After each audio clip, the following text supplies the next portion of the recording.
vamos lá. Agora, olha só. Vamos para a menor das epístolas do Novo Testamento. Aliás, quantas vezes você já ouviu alguém pregar sobre Filemão?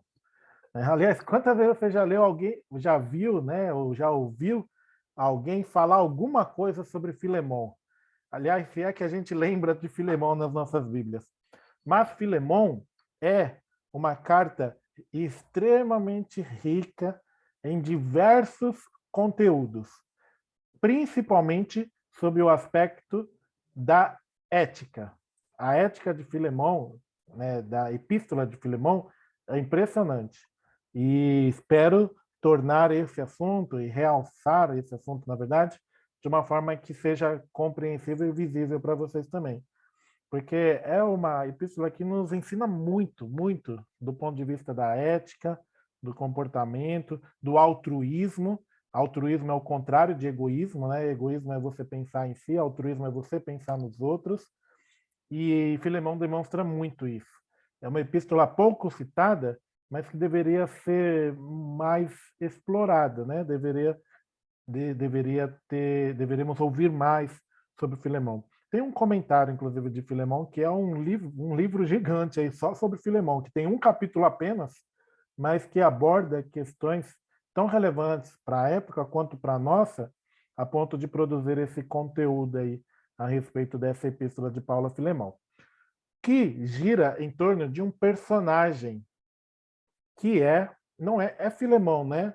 Também, mas o personagem ali que se destaca nessa epístola é um personagem chamado de, cadê ele aqui? Onésimo, o escravo fujão.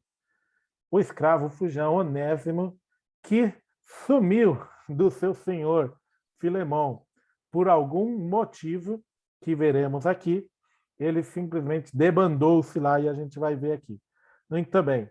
Filemão é uma epístola pessoal, né? Aqui faltou o L aqui. Na minha apostila tá, esqueci de colocar no slide.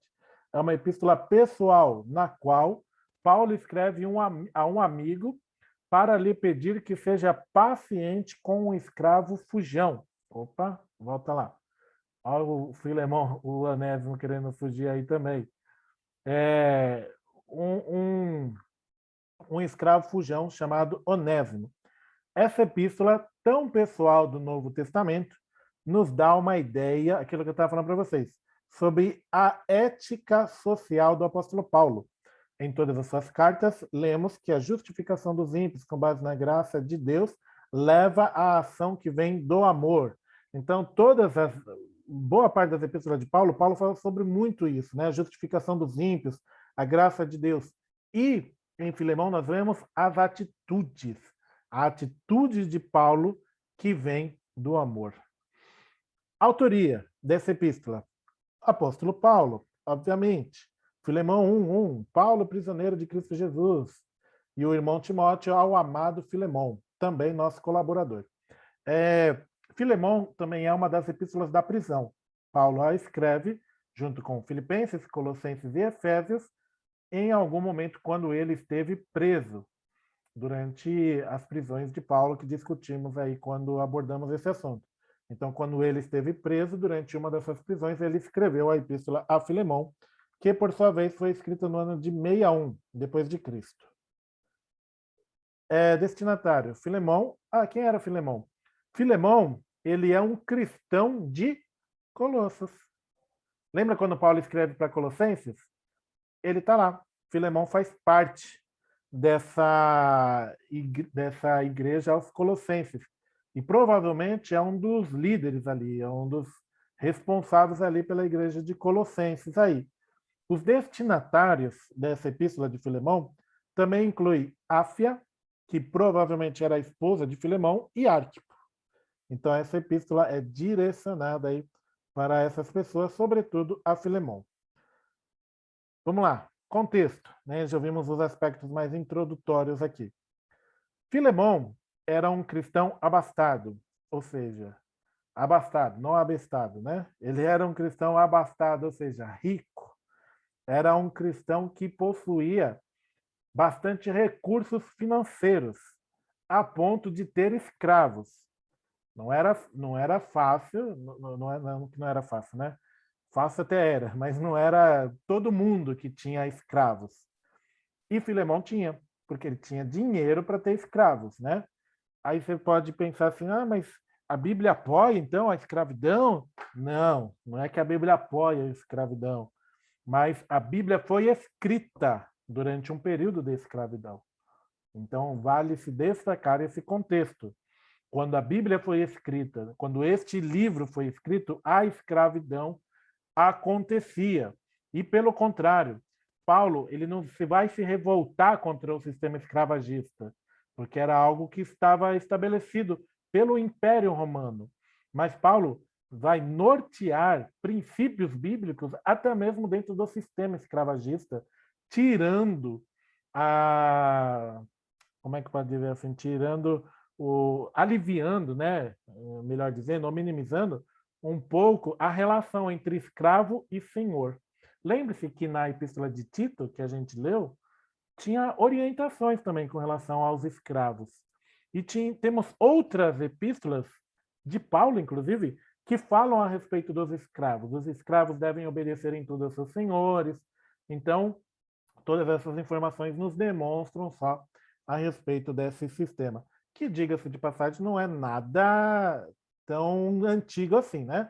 O nosso país também viveu muitos anos sob o sistema escravagista também, diga-se de passagem, né?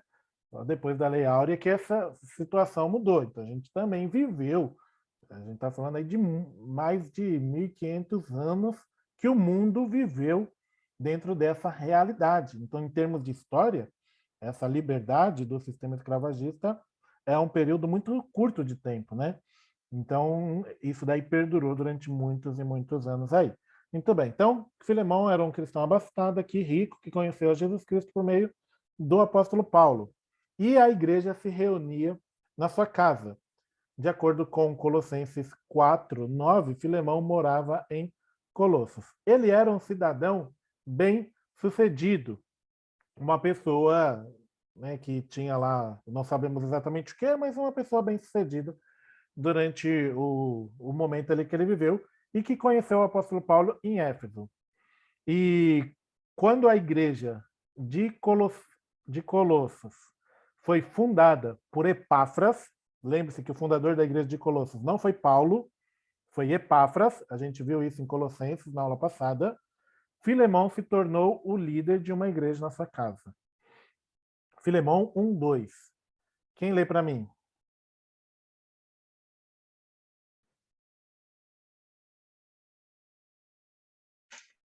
Oi, Rafa, vou ler. Tá bom, pastora.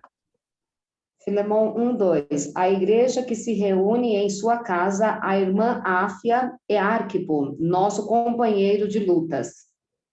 Obrigado, pastora. Então, olha só. A igreja que está em tua casa. Muito bem. Filemão, então, beleza, né? Sabemos quem era Filemão. Onésimo. Onésimo é um dos milhões de escravos no Império Romano. E Onésimo fugiu de Filemão, né, do seu senhor. Provavelmente, não sabemos, supõe-se que Filemão, que Onésimo tenha fugido de Filemão por ter lhe roubado algum dinheiro ou por ter lhe prejudicado de alguma maneira. A gente não sabe, são suposições aí que os estudiosos fazem a respeito do que teria levado Onésimo a fugir de Filemão.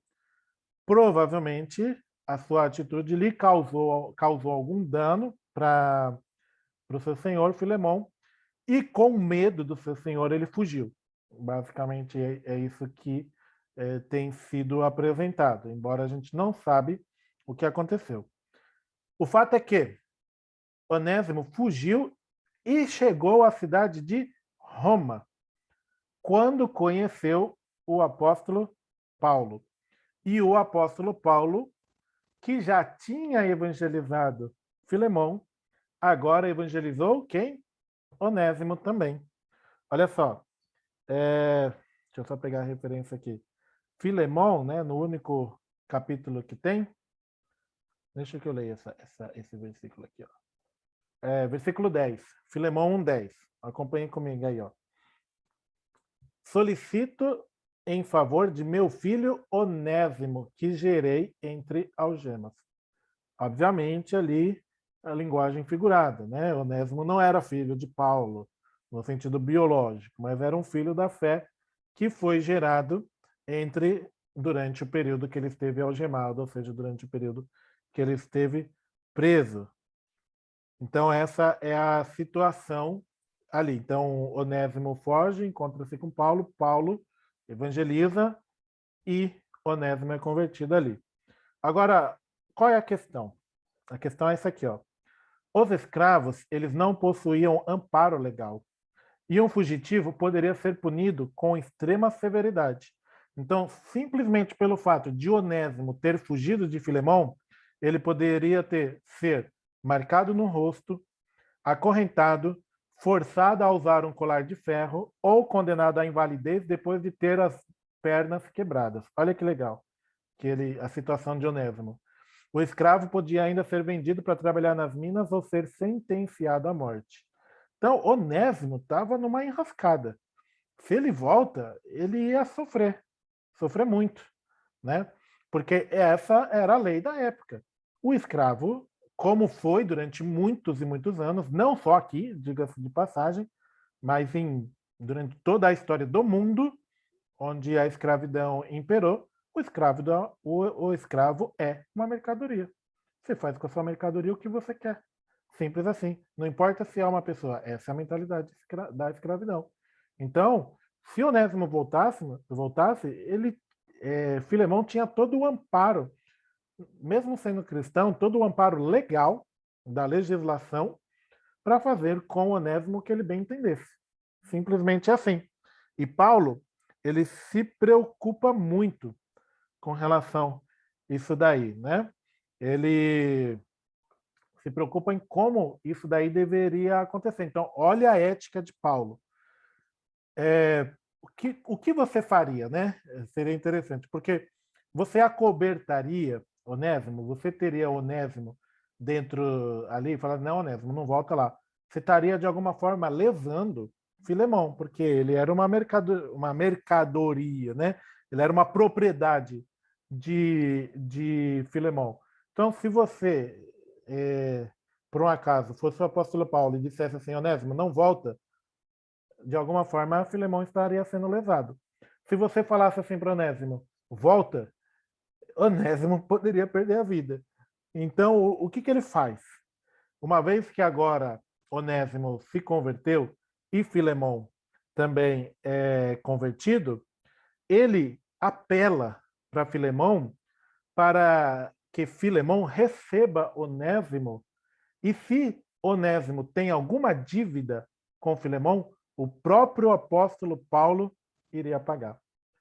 Então é muito bonito isso, né? No sentido assim, olha a grandeza dessa epístola.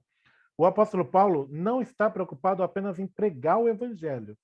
Ele prega o evangelho. Tanto é que a gente vê vários filhos na fé. Mas ele se preocupa como que esse relacionamento pode ser restaurado sabendo do problema que ele está, né? Sabendo do dilema que ele está diante. Então, ele sabe que ele tem uma situação muito difícil e ele, então, muito sabiamente, porque Paulo é uma pessoa muito instruída, muito inteligente, ele, então, apela para que Filemão receba Onésimo da melhor forma. Agora que você sabe esse contexto, agora vamos fazer a leitura, eu vou fazer a leitura com você, de todo Filemão, para você ver como que isso vai fazer mais sentido agora quando você ler a Epístola de Filemão e perceber a riqueza e a grandeza disso, tá bom? Então acompanha comigo aí, Filemão, o único capítulo, seus 25 versículos, tá? Paulo, prisioneiro de Cristo Jesus, e o irmão Timóteo ao amado Filemão, também nosso colaborador. E a irmã Áfia e a Arquipo, nosso companheiro de lutas, e a igreja que está em tua casa. Graça e paz a vós outros, da parte de Deus, nosso Pai e do Senhor Jesus Cristo. Dou graças ao meu Deus, lembrando-me sempre de ti nas minhas orações. Versículo 5. Estando ciente do teu amor e da fé que tens para com o Senhor Jesus e todos os santos, para que a comunhão da tua fé se torne eficiente no pleno conhecimento de todo o bem que há em nós para com Cristo. Pois, irmão, tive grande alegria e conforto no teu amor, porquanto o coração dos santos tem sido reanimado por teu intermédio. Olha como Paulo, né, vai contornando, né? Paulo é prolixo, né? Ele não vai direto, ele vai preparando o terreno. Ó, estou feliz com você, vai estar preparando ali. Versículo 8. Pois bem, ainda que eu sinta plena liberdade em Cristo para te ordenar o que convém, prefiro, todavia, solicitar em nome do amor, olha lá, sendo que sou Paulo, o velho, e agora prisioneiro de Cristo Jesus. Sim, solicito-te em favor de meu filho, Onésimo, que gerei entre algemas. Ele antes te foi inútil, agora, porém, é útil a ti e a mim. Eu te envio de volta em pessoa, quero dizer, o meu próprio coração.